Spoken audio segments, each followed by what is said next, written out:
Imagine standing at the edge of the Giza plateau, nearly 4,500 years ago, in the blazing summer of 2560 BC. Together now!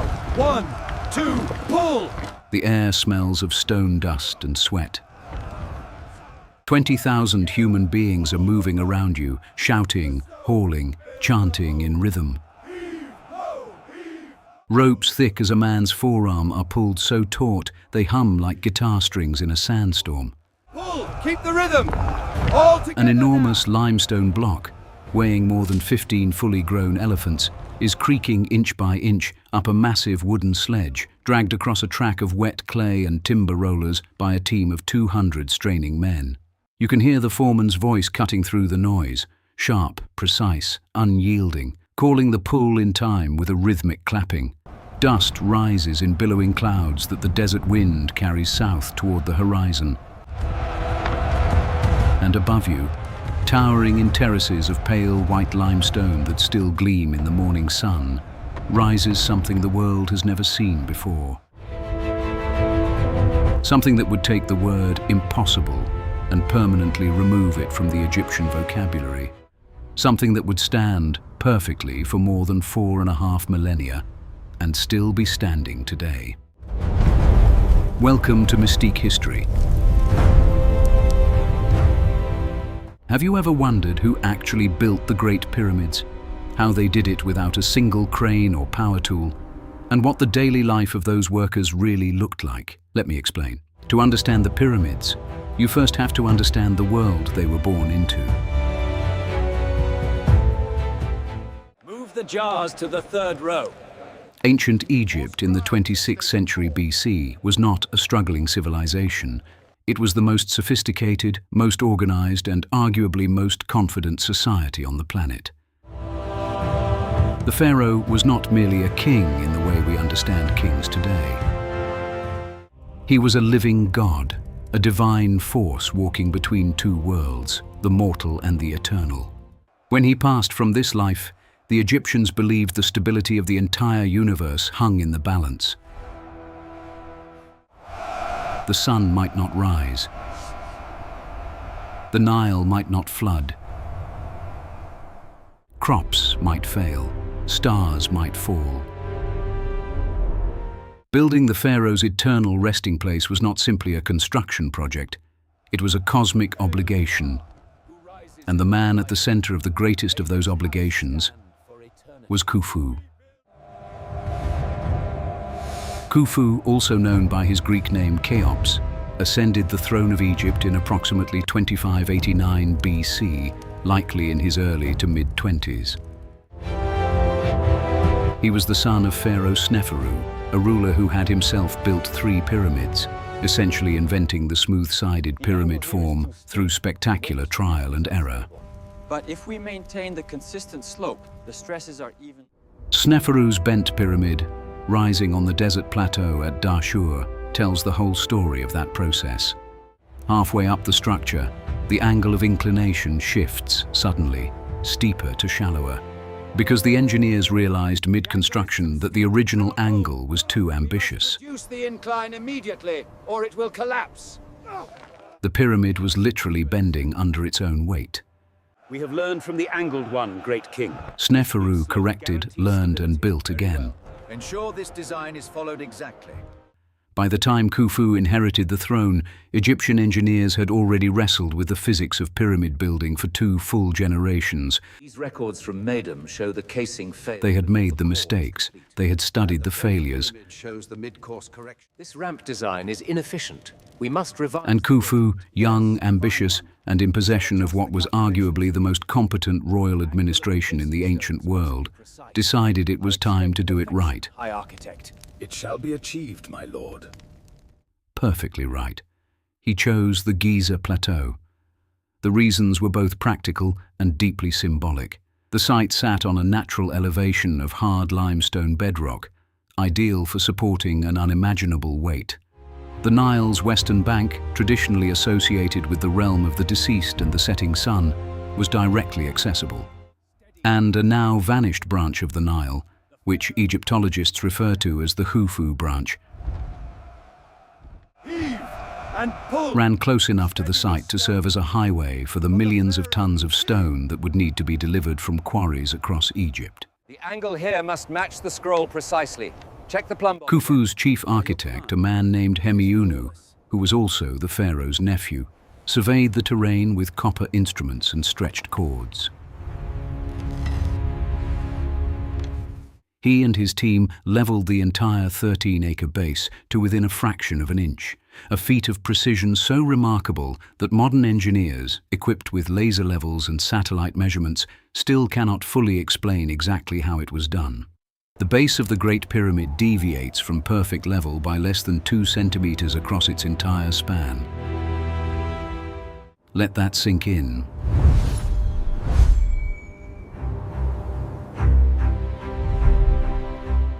Construction on the Great Pyramid of Khufu is believed to have begun around 2560 BC and to have taken approximately 20 to 23 years to complete. That timeline is not a rough estimate. We know it partly because of one of the most extraordinary archaeological discoveries in living memory, a set of ancient papyri discovered at the Red Sea port of Wadi al-Jarf in 2013, which represent the oldest papyri ever found in Egypt. Among them was the personal logbook of a middle-ranking official named Marouard. Look at this entry regarding the transport of the limestone blocks. Written in neat hieroglyphic columns on papyrus sheets, this document described in detailed daily entries Marouard's work in the 27th year of Khufu's reign, the final stages of the pyramid's construction.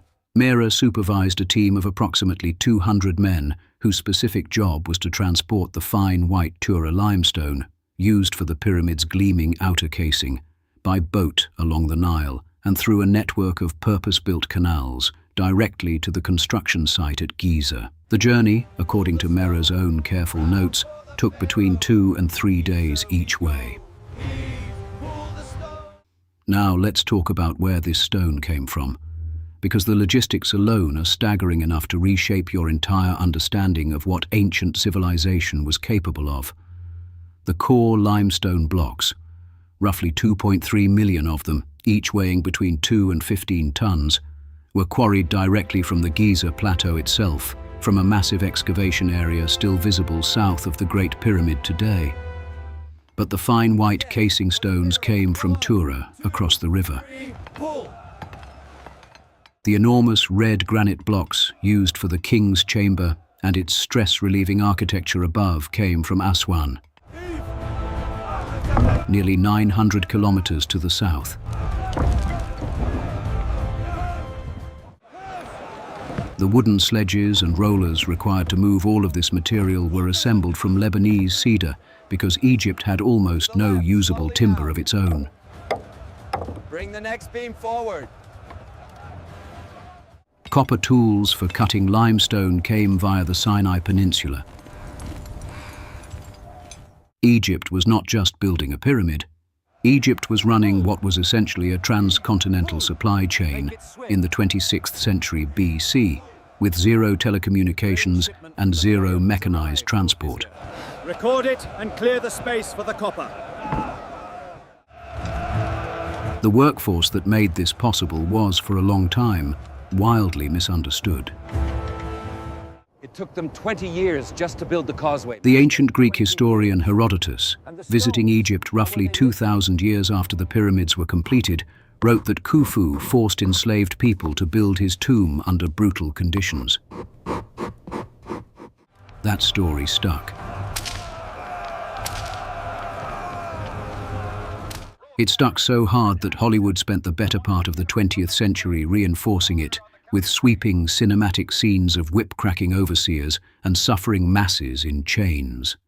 But here is the truth, confirmed by archaeological evidence that is now so thorough it leaves no room for serious doubt. The Great Pyramid was not built by enslaved people. It was built by skilled Egyptian citizens. We know this for one simple reason above all others. We found their city. In the 1990s, American archaeologist Mark Lehner and Egyptian Egyptologist Zahi Hawass excavated a settlement just 1,300 feet south of the Great Sphinx, a site known as Hayt el-Ghurab, which translates roughly as the Wall of the Crow. What they uncovered was not a prison camp or a slave compound. It was a fully functional ancient city covering 17 acres, with organized residential barracks, administrative offices, a hospital, bakeries, breweries, and even a workers' cemetery. The cemetery is perhaps the most eloquent testimony to how these builders were regarded. The workers who fell on the Giza plateau were buried with care, in proper tombs, with grave goods and hieroglyphic inscriptions. Their bones tell a further story. Many skeletons showed evidence of healed fractures, and some showed signs of surgical intervention, including what appear to be healed brain surgeries. The fracture is stable. We will use the willow bark for the pain. These were people who received medical treatment. People who were valued, not expendable. 20 stones this afternoon. Add these names to the roll for the southern quarry. The workforce was organized through a system the Egyptians called the corvée, essentially a labor tax, paid in time and sweat rather than in grain or livestock. Keep the line moving. Across Egypt, when the annual Nile flood submerged the agricultural fields during the season called Akhet, roughly our summer months, farmers could not work their land. By decree of the pharaoh, you are summoned for the labor on the pyramids. The pharaoh's administration mobilized these men and brought them to Giza. Reach the quota before nightfall. Hurry! They came from every region of Egypt. DNA analysis of workers' remains has shown a nationwide distribution, suggesting the pyramid was truly a project of the entire country. Egyptologist Zahi Hawass has described it as something close to a point of national pride, a communal religious act. May the gods accept our offering. Give us strength. As he put it, the workers were not pushed to build. They came because they believed that by building the pharaoh's eternal home, they were maintaining Ma'at, the divine order of the cosmos, the invisible force that kept the sun rising and the Nile flowing and the world from falling into chaos. There were, at any one time, an estimated 20 to 30,000 workers on the Giza plateau. Mark Lehner suggests the permanent, year-round skilled workforce numbered between 5 and 10,000, master stonemasons, surveyors, architects, carpenters, metalworkers, while the seasonal labor force swelled those numbers considerably during the flood months. These groups were organized into crews, which were subdivided into teams with names. Some teams were named after the pharaoh himself, the Friends of Khufu. By the sweat of our hands, the mountain grows. Others were named for their geographical origins or for virtues the workers were meant to embody. It was not chaotic labor, it was precision-engineered human logistics. Name and designation. Beken Konsu. And their compensation. This is the part that tends to genuinely surprise people. The workers were not paid in gold, because money in the modern sense did not yet exist. Instead, they received rations, and those rations were, by the standards of ancient Egypt, remarkably generous. Heave, lift, push, heave. The standard daily wage for a laborer was 10 loaves of bread and a measure of beer. The beer, let's be clear, was not what we drink today. It was thick, nutrient-dense, almost porridge-like, and was a fundamental source of calories in the Egyptian diet. But beyond the daily bread and beer, the workers at Giza were fed considerably better than most ancient Egyptians ever ate in their lives. Archaeological analysis of animal bones from the workers' site estimates that over 4,000 pounds of meat, beef, goat, sheep and poultry, were processed and consumed at the Giza complex every single day. Overseers and skilled artisans received the prized cuts of beef. Another mug of beer for my friend here. He earned it. Standard laborers ate mainly sheep and goat, but everybody ate. The state maintained vast herds of cattle and tens of thousands of sheep and goats specifically to supply Giza, animals that grazed across pasture land roughly the size of present-day Los Angeles in the rich farming territory of the Nile Delta. Now let's watch the pyramid actually rise, because the engineering of how it was assembled is a story that deserves to be told slowly and vividly. The quarrying operation began first, even before the main construction. Teams of stonecutters worked at the Giza Plateau's local quarry, driving copper chisels along natural fracture lines in the limestone, using wooden wedges soaked in water that would expand and crack the rock, and levering massive blocks free with wooden beams. Each block then had to be shaped, squared off, its faces dressed to within acceptable tolerances, its weight estimated. The surveyors used simple but extraordinarily effective tools: plumb bobs made of stone, set squares fashioned from wood, and stretched cords to maintain alignment. Still, Khufu's alignment is true. The square shows the angle is precise. The base of the pyramid was oriented to true north with a precision that, to this day, exceeds what most modern builders achieve. The deviation from perfect north is less than 1/15 of a single degree. Moving the blocks from quarry to construction site was the task that consumed the most human energy and the most ingenuity. The sledge was the primary tool, a heavy wooden platform on which a block was lashed, dragged across a prepared track. The critical discovery was that pouring water ahead of the sledge, just the right amount, dampening the surface to create a kind of wet slick, reduced friction dramatically, allowing teams of men to move blocks far more efficiently than on dry sand. We know this not from theory but from an ancient wall painting, discovered in the tomb of a Middle Kingdom official named Jehutihotep, which shows a worker standing at the front of a sledge, pouring liquid directly onto the path as a block is hauled forward by rows of men. That painting is over 4,000 years old, and it shows us exactly what was happening. As the pyramid grew in height, the engineering challenge changed. Getting blocks to the upper courses required ramps, massive earthen and brick structures built as ascending pathways alongside the growing pyramid. Exactly what form those ramps took remains one of the great unresolved debates in Egyptology.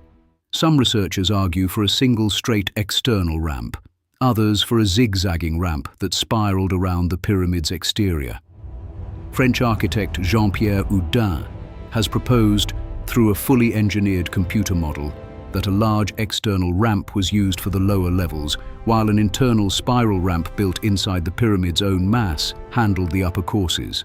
A 2023 discovery at Hatnub Quarry in the Eastern Desert found direct evidence of an ancient ramp system with staircases and post holes for ropes, confirming that the Egyptians could move enormous blocks up slopes of 20% or steeper. The mechanics were real. The solutions were real. Inside the pyramid, the engineering becomes even more breathtaking. The king's chamber, the granite-lined room at the pyramid's heart where Khufu's sarcophagus was placed, sits beneath a masterwork of structural logic that the ancient architects called relieving chambers.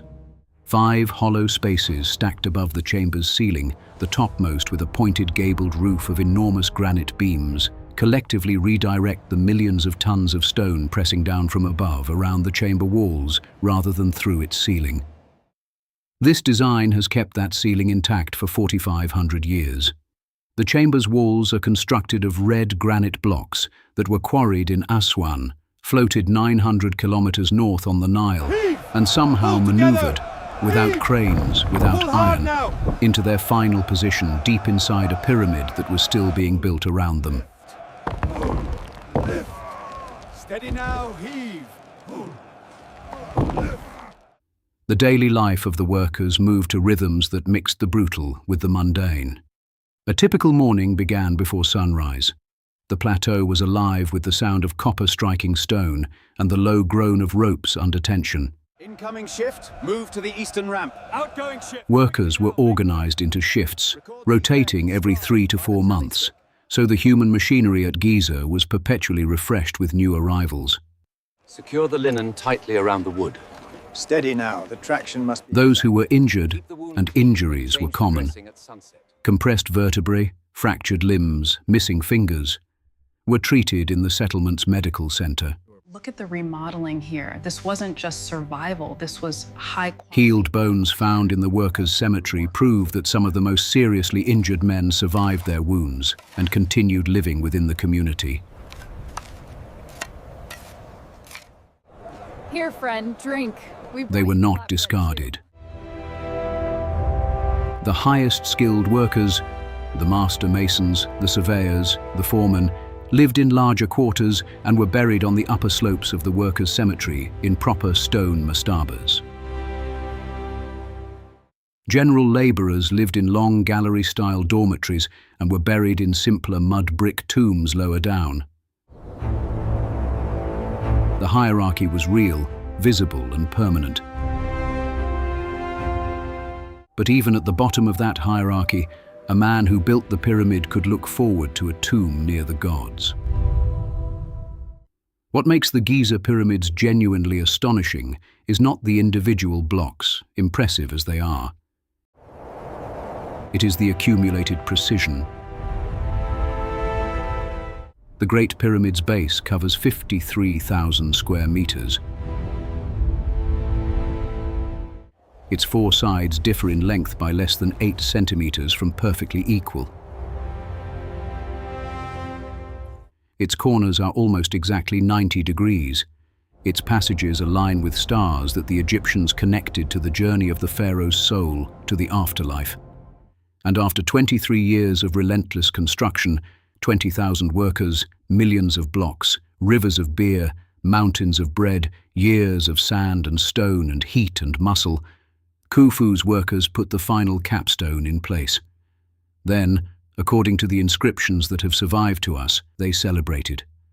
They threw what ancient records suggest was a genuine, nationwide feast of completion. The pyramid was done. The God-King had his eternal home. The cosmos was secure. Ma'at endured. Khufu's son Djedefre briefly succeeded him before his other son Khafre took the throne and began the second Great Pyramid at Giza, slightly smaller but built on higher ground, making it appear nearly as tall. Khafre also commissioned the Great Sphinx, carved from a natural limestone outcrop, its lion body facing east to greet the rising sun, its human face believed to wear his own portrait for eternity. After Khafre came Menkaure, whose pyramid is smaller yet, but whose valley temple complex contains some of the most artistically perfect sculpture ancient Egypt ever produced. The entire Giza plateau, 3 pyramids, the Sphinx, temples, causeways, boat pits cut into solid bedrock, was completed across the reigns of 5 pharaohs in less than a century. That is, a construction legacy that the entirety of human civilization has never equaled. Today, those same pale stones still rise above the Cairo skyline. The outer casing of fine Tura limestone is mostly gone, stripped over the centuries to build mosques and palaces and city walls. But the core of the pyramid stands exactly as Hemiunu designed it, exactly where Mera's workers placed those final courses, exactly in the spot where 20,000 human beings gave years of their lives to the project of eternity. If you want a sense of the scale of human ambition, real, documented, deeply human ambition, look no further than the Giza plateau. No mythology required. The story is more extraordinary than any myth ever invented. If this video made you feel even a fraction of the awe that those workers must have felt, standing back and looking up at what they'd built, hit that subscribe button. Because Mystique History is just getting started, and every episode we drop will take you somewhere history forgot to mention in your textbooks. I'm your host at Mystique History, and I want to know, what historical event should I recreate next? Let me know in the comments.